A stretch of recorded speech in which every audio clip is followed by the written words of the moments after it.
And we're already back with day 5. Today we're going to be modeling the door, which is a lot like the window in many regards, in the sense that I block it out and then I sort of block out. So I block out the frame and then I block out like the actual hole that the door is going to make. And then I kind of just copy that square that I used to make the hole, and I make the actual door out of that.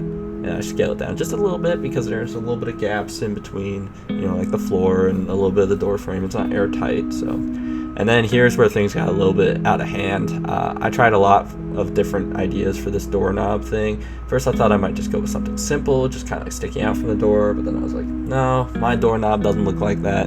So I tried a few other things to try to make it a little bit like more accurate, but I was having some issues with like my scaling. There was some option that got tweaked or something, and everything was scaling down to, like, if I selected a ring of edges, it was scaling to one edge in particular, so everything was like skewed and offset oddly, and it was a hassle. But I did a lot to try to like mitigate that at the beginning, but then eventually I was like, I gotta fix this somehow. I gotta figure it out and fix it. And so like here I'm just doing like a test of like what's going on, and then I finally figure it out. And so I model like this cool little square doorknob, but my doorknob, as I look over again, was not square. So I did stuff to try to salvage that one, but I was like, nah, I can just make it again from a circle.